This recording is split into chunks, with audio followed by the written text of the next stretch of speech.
Hola lindos humanos, bienvenidos a Matos Le Gusta Leer. Hoy vamos a hacer el wrap up de abril. Abril fue un mes más decente, gracias a todas las diosas de todos los panteones, porque veníamos como graves en marzo, ustedes lo saben. Entonces, vamos a empezar con lo que abandoné, porque hay que empezar por ahí. Angie Kills a King, de Evan Lakeman. Yo tenía de verdad muchas esperanzas en este libro, porque sonaba muy chévere. Sí, Angie literalmente mata al rey en el primer párrafo del libro y huye. Y entonces la encuentra un miembro del Menagerie, que es un grupo de cazarrecompensas que trabaja para el Estado de alguna manera, pero el Estado se ha transformado, bajo ese rey se ha transformado en una cosa muy particular, porque era antes como una religión politeísta que decía que los dioses no tenían que intervenir en el mundo, porque los dioses habían creado el mundo y se habían ido, y solo tenían como unos lugares de caridad, que es donde Angie de hecho se cría, porque sus papás son asesinados para ser parte de la rebelión, porque llega un Dios único a imponer el orden, y entonces es como la llegada de las religiones monoteístas que empiezan pues a acabar con todo. Y eh, entonces Angie termina, les voy a contar, porque, ¿para Angie termina trabajando, después de ser un gamincito en la calle, termina trabajando de la bandera en el castillo, mata al rey, sale corriendo, la encuentra eh, el halcón, que es una mujer ya en sus 60s, y entonces empieza una larga serie de cosas muy aburridoras.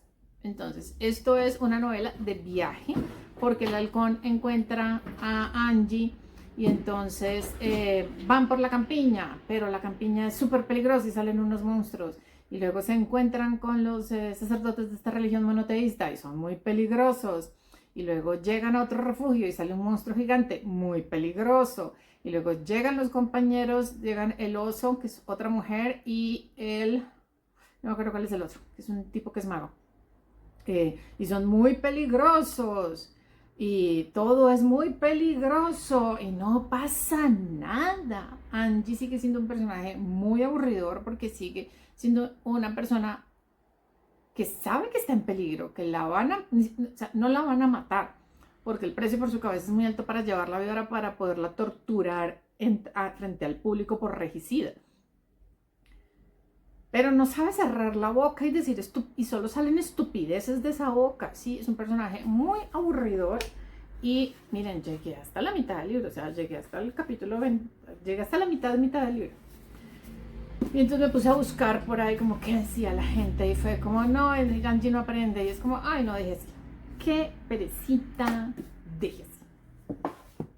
Luego me leí un cuento corto de ciencia ficción que se llama Cutting Corners, de Junha Lee. Esto está publicado, creo que directa, es de portor, pero lo compré en Amazon. Y es, como siempre, uno entra confuso en los mundos de Junha Lee, pero es maravilloso. Entonces hay como una manera de pelear la guerra en el espacio, ¿sí? Porque pues pelear en el espacio es muy complejo con naves. Pero eso implica que las máquinas, los cazas de combate, voy a decirlos así, tienen que tener como una especie de cerebro hiperacelerado y que se conectan con el piloto para poder maniobrar en el espacio y poder tener como unos combates fructíferos. Pero estamos perdiendo la guerra, o ese grupo está perdiendo la guerra. Entonces, esto es un grupo de gente que son unos reclutas, eh, que son gente del civil, ¿sí? Que está ahora destinada a ser piloto de naves que tienen el cerebro quemado. Entonces son un poco carne de cañón, porque finalmente nunca van a poder reaccionar de la manera correcta ni a la velocidad correcta. Entonces ellos son un poco la carne de cañón que acompaña a los que sí funcionan bien. Pero al parecer el otro bando está en las mismas, ¿sí? Esto es como una guerra de atrición ya entre los bandos que está haciendo que esto sea como un desastre en muchos niveles.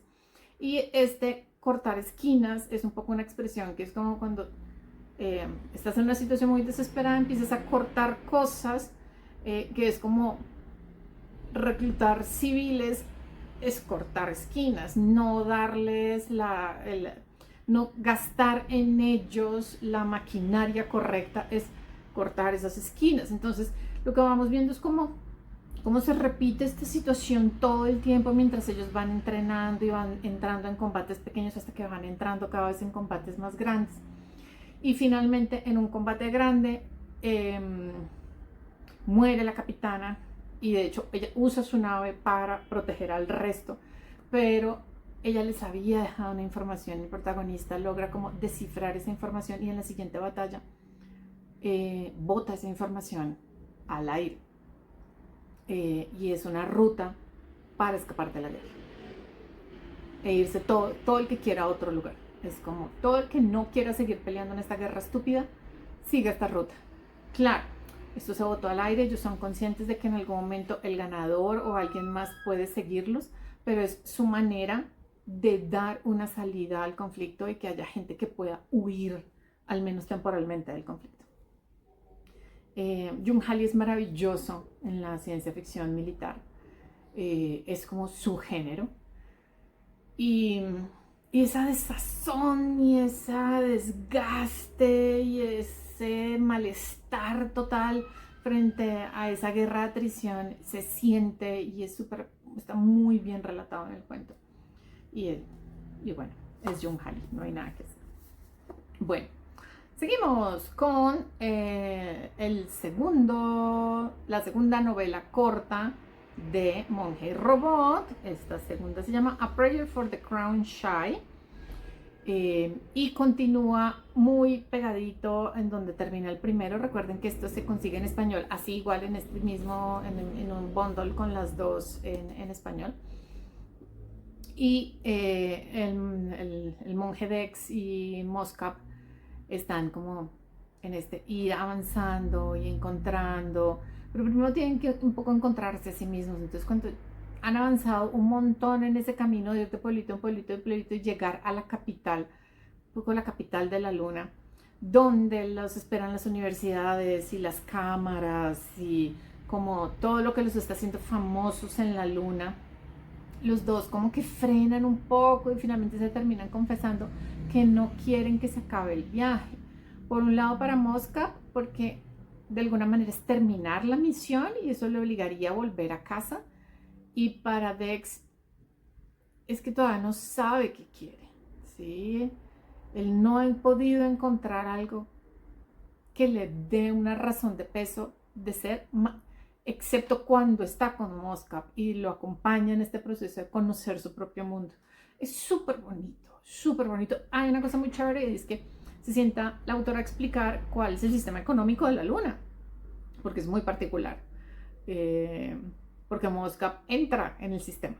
Entonces eso está muy chévere, está como esa consideración de una otra economía, de otra manera de pensar la economía y cómo la gente se mueve y cómo el moverse en ese tipo de economía permite detectar cosas de las personas.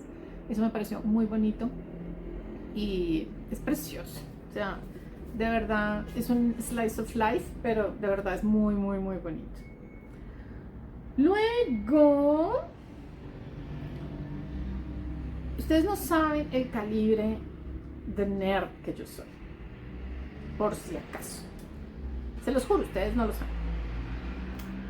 Estoy un poquito obsesionada con las crónicas de Osred, de Catherine Hales. Las crónicas de Osred se componen de, en este momento, 5 libros que son El Emperador Goblin, la trilogía de los cementerios de Amalo y el que acaba de salir, que es The Orb of Caredo. Sí, son esos 5. Yo estoy muy obsesionada. Y entonces cuando me empecé a leer la trilogía de los cementerios, todo esto ocurre en una ciudad que es la ciudad en donde está toda la investigación del asesinato del emperador y sus hijos en el Emperador Goblin. Y entonces yo ya me había leído The Witness for the Dead, pero me lo releí en diagonal, porque, y aquí es donde ustedes se van a dar cuenta del calibre de nerd que yo soy. Vamos a mostrarles. Estoy haciendo el mapa de la ciudad, porque ese es el calibre de nerd que yo soy, porque además la ciudad está muy bien descrita, la ciudad es un protagonista más de la historia. Y entonces dice, princesa, no te atrevas a tumbar la cámara. ¿Dónde están? ¿Qué línea del tram cogieron para llegar a tal parte? ¿En qué estación se bajaron? Y esa estación está cerca de qué ópera.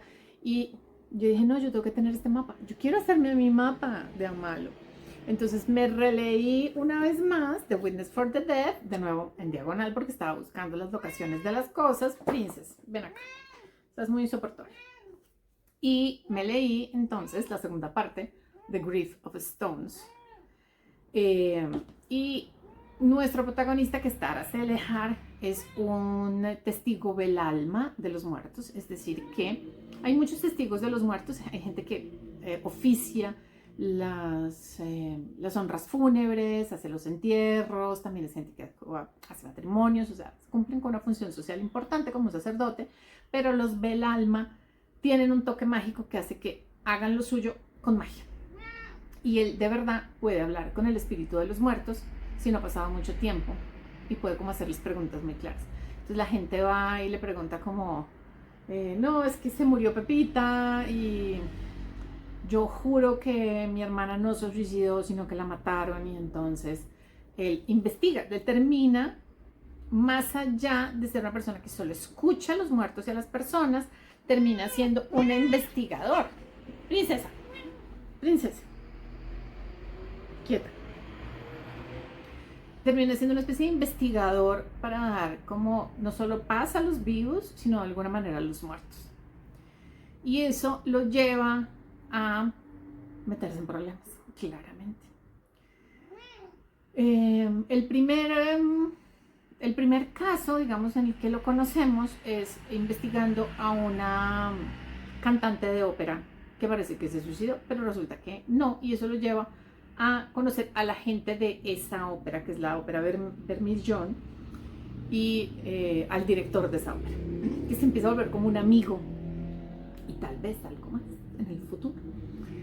Es muy bello. A mí de verdad me gusta muchísimo esta serie, no solo por el personaje principal, sino por cómo este personaje se mueve en la política de la ciudad, cómo